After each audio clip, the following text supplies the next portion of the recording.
I did take a bunch of notes while playing the game, so I think that'll be a great start in analyzing it. Alright, let's go. So, I don't always try to play as myself in RPGs, but I thought it would be fitting for this game, as I had no idea what would await me. I put 2 points in physical strength, 2 in intelligence, 3 in dexterity, and 5 in psych, which includes things such as suggestion and empathy. I also made the Inland Empire skill my signature skill, since I knew this game would get weird, and Inland Empire is basically the weird skill. So the game opens up with a black screen and an evil-sounding male voice saying some mumbo-jumbo about not wanting to continue living, to which I get to ask some questions and ultimately tell the guy to shut up and resurrect my ass. The opening of the game was exactly what I had hoped for. There's lots of things to click on, to look at, conversations with mirrors to be had.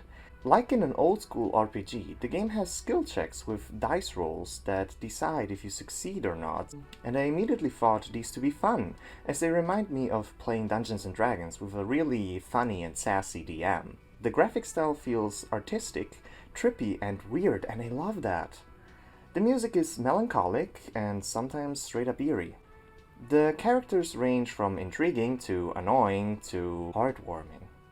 My favorite being your partner in investigations, Kim Kitsuragi. I was impressed! This, however, only lasted until I actually got into the meat of the game. You see, I've never been able to play as myself quite as accurately as in this game. When talking to people, my skills related to perception would constantly tell me about mood swings, changes in facial expressions or the environment, or even just random sounds going on in the background. This, combined with the Inland Empire skill providing very weird and honestly funny theories about everything that was going on at the time, truly made me feel like I was playing as myself. The game also kept on baiting me into choosing more and more communist options in the dialogue and then judged me swiftly for it. Die, you commie fucker! Don't!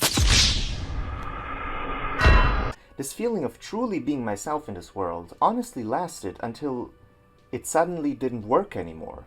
More often than not, the honestly staggering amount of options the game presented still boils down to 4 straight up evil things to do, 1 douche thing, and 1 really insane but at least not straight up asshole-ish thing. Combine that with the fact that my character has apparently done some horrendous things before falling into a drunken coma and becoming an amnesiac, I don't only get told in 1,000 ways that I'm an ass for things I had no control over, but given my current options, it more and more makes sense for people to call me an ass, since that's apparently what I really am. The game's core plot about solving a murder is halted in every single way possible only a few moments after it begins. That's fine. Some of my favorite classic point-and-click adventures do it that way, and in that regard, Disco Elysium reminds me of them a lot. What these games don't do, however, is install absolute roadblocks. I cannot get the body down from the tree it got hung up on, not yet at least. And I can't convince the crazy racist to let me through. I've tried every single option available. He did, however, give me his theory about the races as a thought to ponder on. Oh yeah, thoughts. Thoughts are essentially permanent buffs and debuffs you can equip in their own menu. Their effects range from getting EXP when choosing communist options and dialogues, to getting bonuses on your skills. To gain these, however, you first need to ponder on a thought for long enough until it gets ingrained in your brain. Only then you will reach a breakthrough in this thought and it will permanently become part of your character. I'm not sure I like these. I love the art for each thought, and I do think this is a very interesting, innovative, and new system for role-playing games.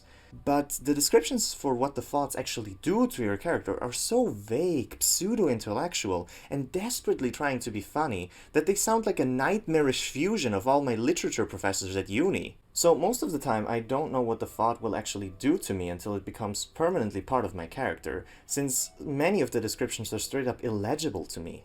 No, seriously, I don't understand what they are trying to say. And I'm a literature student. Unlocking new thought slots, as well as removing equipped ones, costs a skill point, which you get for leveling up. How do you level up? I don't know. I mean, I have a vague idea for how you get XP. Usually you get it for progressing the main story, using your skills correctly, or sometimes during the completion of a side quest. So anyway, I turn back to the city. My day ends up being mostly spent on gaining new tasks to complete for the town inhabitants and talking to Kuno and his sister. The foul-mouthed pair of children admittedly made me chuckle quite a few times. I find out about Kuno's dad and the fact that he's hoarding drugs and decide to explore his apartment complex and take them from him. For the first time ever since I started playing, I feel confident and things go swimmingly. I tell Kuno that I'm confiscating them, and despite the game asking me a million times, I will not be taking the bottle of speed. Thank you. It's getting late, and more than my character, I'm feeling exhausted. I see that one of my tasks is a time-sensitive conversation with my partner Kim, after having headed back to the hotel to sleep. I head back to the hotel, and my room is locked. The owner says that I still haven't paid for the hotel and am not allowed to stay unless I pay him 20 of the imaginary currency. I did earn money throughout the day by tricking people into giving it to me and selling bottles at the supermarket, which is honestly both tedious and depressing to do, but I didn't accrue 20 real. My partner, clearly taken back by the horrible state I'm in, offers to sell an old family relic so that I get enough money for a while. We head down to the antique shop and sell it. I now have enough money for 2 nights. Exhausted, I finish up talking to him on the balcony of the hotel. It's almost 2 in the morning now. At least I completed the task and he opened up a bit to me. I fall into bed. The game toys with me by opening up a conversation about how I can't sleep, but I'm having none of it. Close your eyes now, detective. In the night before day 2, there's a dream sequence with some rather disturbing implications of suicide. But hey, at least the word disco finally makes its sneaky first appearance. I wake up the next morning kind of content. I feel proud of how much I was able to explore and accomplish in one day of playing. So I go downstairs hoping to find the same usual scenario of Kim waiting for me in the spot he was in yesterday. Instead, I find that a big resting spot is now open and occupied by the unionized workers protesting. More on the political thing later, I guess. So, I go and talk to the leader, which doesn't really want to help me because none of them believe in the police and my competence, and I mean, why would they? In this dialogue, I again get the option to kill myself. Lovely. I get a whole slew of new tasks from talking to them.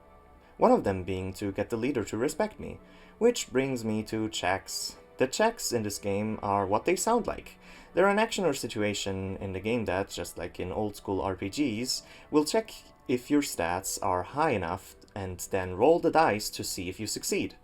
There are red checks that can only be attempted once, and white checks that can be repeated, if you use a skill point to upgrade the corresponding skill.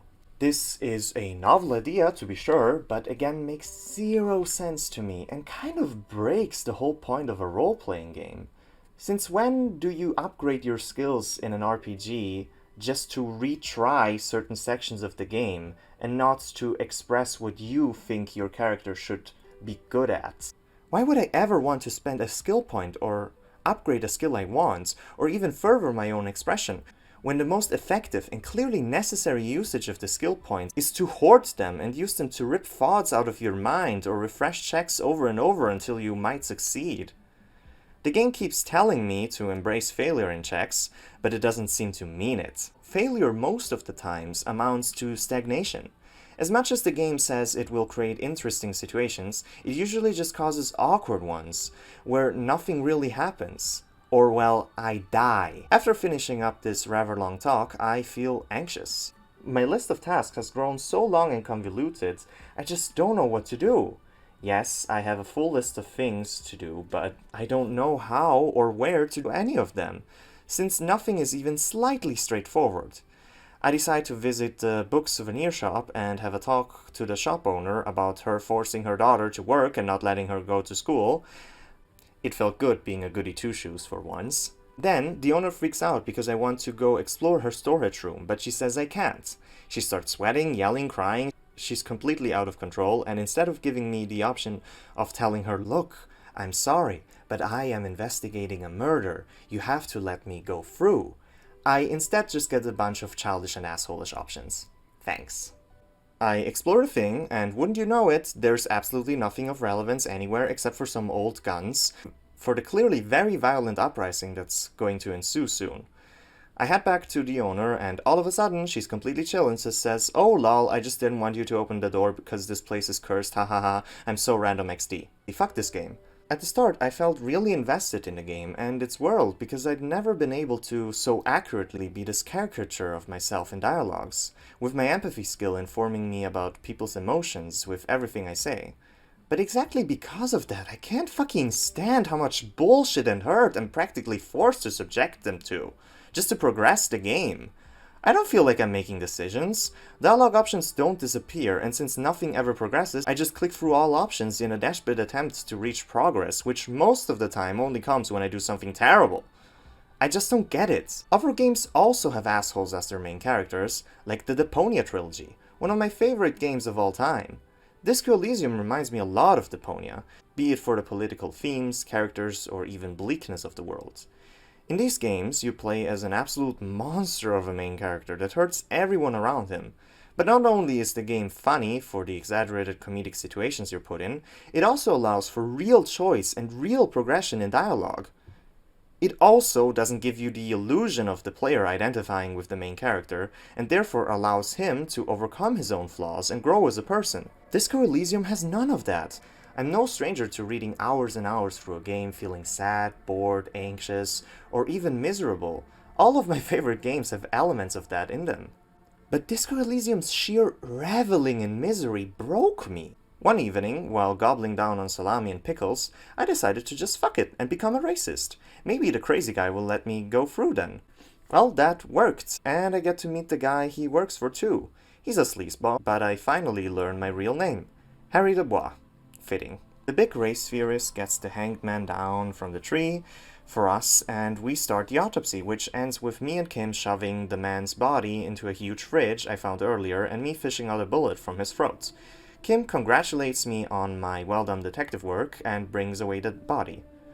Well, that was actually fun? What the hell? Okay, you know what, fuck this, no. It makes zero sense to review this game. Firstly, the developers have stated multiple times that they don't give a single fuck what people think about their games, and they have completely shut themselves off from the reception. And second of all, I don't think I'm the right person to review this game. I don't know what the fuck is wrong with me, but this game is clearly killing me.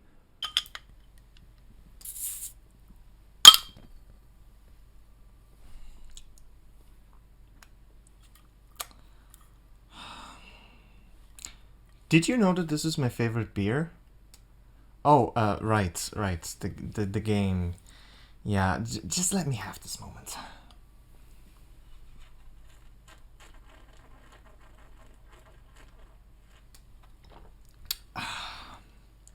Disco Elysium is fucking depressing. At the start of the game, you meet this completely ordinary woman, and as a joke, you are able to try and convince her that either her kids or her husband are missing. She obviously doesn't believe you, and I didn't try to do this because I thought it wasn't funny and a waste of time. Well, I'm glad I fucking didn't. Because later on, you find her husband's corpse and have to go and tell her that he's dead. Who would write this? Why would you write this? I could tell you about all the other horrible fates I witnessed while playing the game, but this one is honestly a perfect example.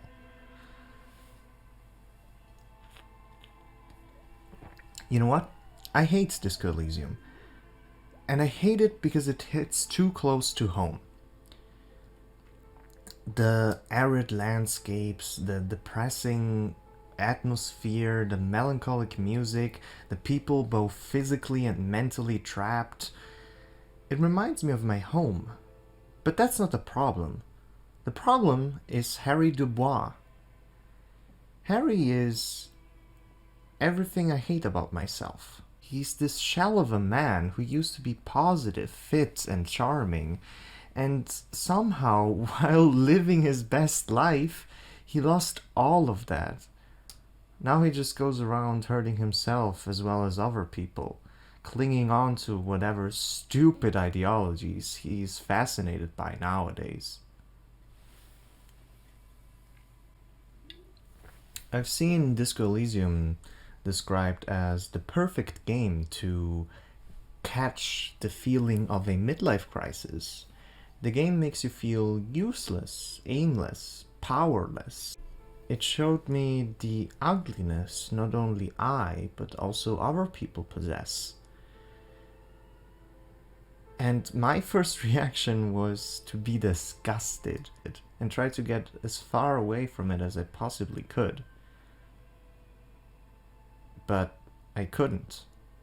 Somehow, through all the hurt this game projected onto me, I felt oddly understood. Playing it certainly felt like a chore, but not one I wasn't used to. In a weird way, the game had almost seamlessly fused with my life. Near the end of 2019, I experienced severe chronic pain from an illness I am just now getting treated. There were days I literally couldn't move because of the pain. I turned to alcohol and painkillers just to stop grueling all day. And they completely warped my sense of reality. I became this lonely wanderer, just merely trudging through my own life. Surviving it, not living it. And, well, soon enough, failing at it. And let me tell you, there's not much that feels worse than feeling as though you're letting everyone you know down. Near the end of Disco Elysium, there's this really interesting scene. So, you finally meet the culprit of the murder you've spent, I don't know, upwards of 40 hours investigating. And he turns out to be this bitter old communist that honestly doesn't really know where he is or what he's doing, but he loves watching people through the lens of his sniper rifle. And he shot the man whose murder you're investigating, but he shot him out of jealousy, because the man was having sex with a woman the culprit loved to stalk. This instigated a gang war. It caused me going through town, causing mischief, ruining people's lives, and getting innocents killed. Now, this sure would be a somber ending for a fittingly moody game, if not for what happens next. Against all odds and logic, the two main characters encounter a giant friendly insect that I, thanks to my Inland Empire skill, am able to have a conversation with. Disco Elysium is a game about the anxiety of being alive, of desperately trying to understand others and the world around you, ultimately failing and accepting said failure. Kim will always forgive you at the end of the game, no matter what choices you made, because he knows you're a good person, deep down. The game tells us that the world is a joyless shithole, and then shows us that maybe it still has its beauties, its mysteries. And fuck if that isn't something special. So, do I recommend Disco Elysium? Do I think it's a good game? Hard to say. I certainly never thought it was funny, but it has an undoubtedly magnetic writing style that will charm you as soon as you start reading the first lines. So ultimately, maybe you should buy it, as long as you're not me. You know, this whole situation reminds me of my childhood. When I was a kid, my neighborhood was positively filled with dogs, and I was so scared of them. One dog in particular stood at a crossing with a narrow path that was necessary to take in order to get to the town. Every time I tried to walk past him, he started barking loudly, and I legitimately froze in fear. It was almost impossible for me to walk past him. And soon enough, I just started crying as soon as I saw him. And wouldn't you know it, while my friends and my sister went to town and play and, have fun and explore, I started to just stay at home. My fear had completely isolated myself.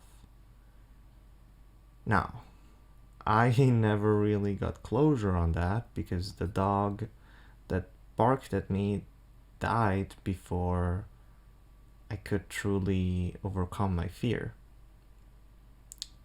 Funnily enough, 15 years later, I now come back home to find out that there is a new dog in the neighborhood, and he hates me with a burning passion. And last time I walked past him and I looked at the dog freaking the fuck out, having a seizure and barking like crazy, I couldn't but wonder if this was another chance for me to face the fear I ran away from all those years ago. Because sometimes in life, you can't get away from what you're afraid of. You have to walk through it. The pagodas and the palaces, dressed in gold leaf, hide the damages. Spot the geisha as she balances. Life's a cakewalk, full of challenges. Go to Russia, see the Red Square, Lenin's body lying dead there. From Kyoto, Hiroshima, watch the black cloud crawling nearer. There were riots in America just when things were getting better. All the things I've done and seen, still I don't know what life means. All the people living in the world today, we're united by our love, we're united by our pain. Ooh, all the things that I've done and I've seen, still I don't know what they mean.